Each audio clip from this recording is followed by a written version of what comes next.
everybody. Hope you're all doing well today. So today we're going to be looking at a monologue from Antony and Cleopatra. As always, the monologue is in the description below, so take a moment to pause me, read it, and then come on back. So, quick content warning. Remember that Antony and Cleopatra is a tragedy. We talked about this last time with the fact that Cleopatra had a snake bite her and that poison caused her to die. We are going to be talking a lot about death and particularly the taking of one's own life today because that is what the monologue that we're talking about proceeds for Antony in this case. So just fair warning, want to give you that heads up. So quick little reminder of the story of Antony and Cleopatra. So Antony is a Roman general who we met in this play Julius Caesar. He has been living in Egypt for some time, basically having a grand old time with Cleopatra, the Queen of Egypt. Now, Antony gets a letter summoning him back to Rome because things are going bad.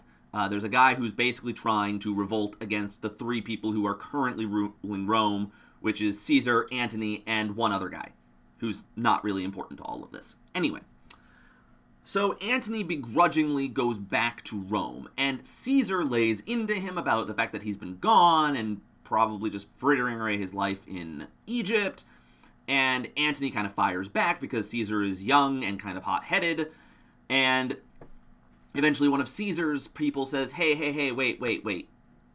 How about we make this alliance a bit stronger? And Antony, you marry Caesar's sister, Octavia. Then that way you're brothers by marriage and there will be no more fighting. Yay! That's not how it ends up working in practice, but let's leave it at that for right now. So yes, Antony marries Octavia. Things seem to be going well. They make peace with the guy who was rebelling, give him a little bit of land, and kind of leave him to himself. Antony eventually ditches Octavia and goes back to Egypt, basically as other things start going down. Caesar decides to basically say, well, wait a minute, why am I ruling with two other people? I'm going to go do this myself. He takes out the third guy, who again, name not important, but now he's out of the picture. He also goes against the treaty that they made with the person who was trying to rebel. So basically going back on his word. And then he turns all of his sights on Antony. Now, if you remember from Julius Caesar, when we talked about Antony a little bit, he's a great orator and a great general. He is a very important man and is very good at what he does. Antony has a few setbacks, and it ends up basically Antony versus Caesar in the city of Alexandria, Egypt. And basically, Antony has a huge argument with Cleopatra because one of Caesar's people came in to try and convince Cleopatra to give up Antony and, save herself. And Antony comes in at the wrong moment, misunderstands some stuff. They have a huge argument. Antony leaves. And Antony does go back into the fighting, and he manages to defeat Caesar in Alexandria. He manages to push Caesar's men out of the city in a great victory. However, he then learns that Cleopatra has taken her own life, which we as an audience at that point know is a lie because Cleopatra just basically sent her servant and said, hey, go tell Antony I killed myself and see how he takes it. Well, the servant didn't stick around long enough because Antony does not take it well. He basically dismisses the people who are around him, tells them all to flee, and then decides that he is going to end his own life. Now, we talked about this a little bit during the Cleopatra one. He doesn't do a very good job at it. He actually ends up bleeding out for like 3 more scenes.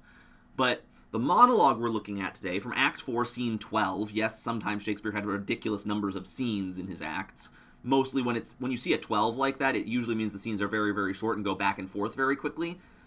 But they technically take place in different places, so they need to be technically different scenes. It's weird. Anyway.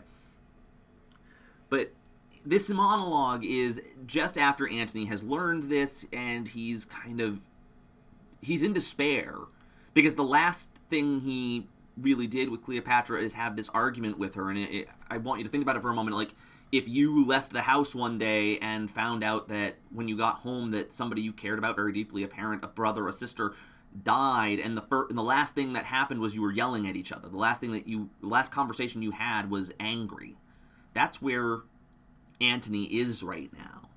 And he is very, very upset, and he takes off his armor and is kind of sitting there figuring out what he's going to do next, and he has this beautiful line, "I will overtake thee, Cleopatra, and weep for my pardon." Basically saying, I'm going to come join you, and when I see you in heaven, I am going to beg you for forgiveness for how I treated you before I left. Because he feels that because of how he acted is why she did what she did. So he's feeling an immense amount of guilt. Now, another thing about this monologue that I want to point out is that he does use a couple of references that, again, are fairly famous Latin references to Dido and Aeneas. Now, again, as a modern sensibility, if you haven't read those texts, you wouldn't know it, but Shakespeare was very well read in Latin works, and so he used these a lot, especially in things that were set in Italy, especially in things that were set in Rome. So Julius Caesar and Antony and Cleopatra are full of these kind of things. So as an actor, though, what you need to do is when you see stuff like that, you need to look it up, you need to figure out who these people are, so that you know, so that you can tell who the audience is. And I challenge you to go look these people up and see what their story is. So, from the character standpoint, back to that, this is a very guilt-ridden monologue. He's depressed, he's upset, he feels like all of this is his fault, and he needs to finish things. Now, he doesn't do it in this monologue, it's a little further on in the scene, but that's where he is. Off. Pluck off. The sevenfold shield of Ajax cannot keep the battery from my heart. Oh, cleave my sides. Heart, once be stronger than thy continent, crack thy frail case. Apace, Eros, apace. No more a soldier, bruised pieces, go. You have been nobly borne. From me a while.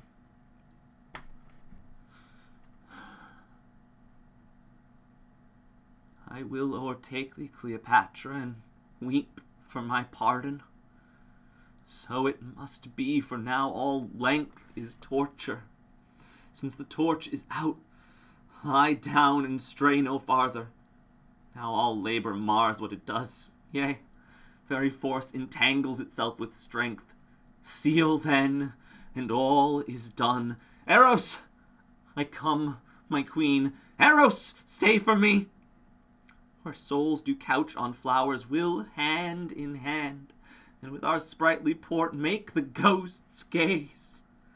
Dido and her Aeneas shall want troops, and all the haunt will be ours. Come, Eros! Eros! Tomorrow's Friday. We'll be back with Hamlet. Bye!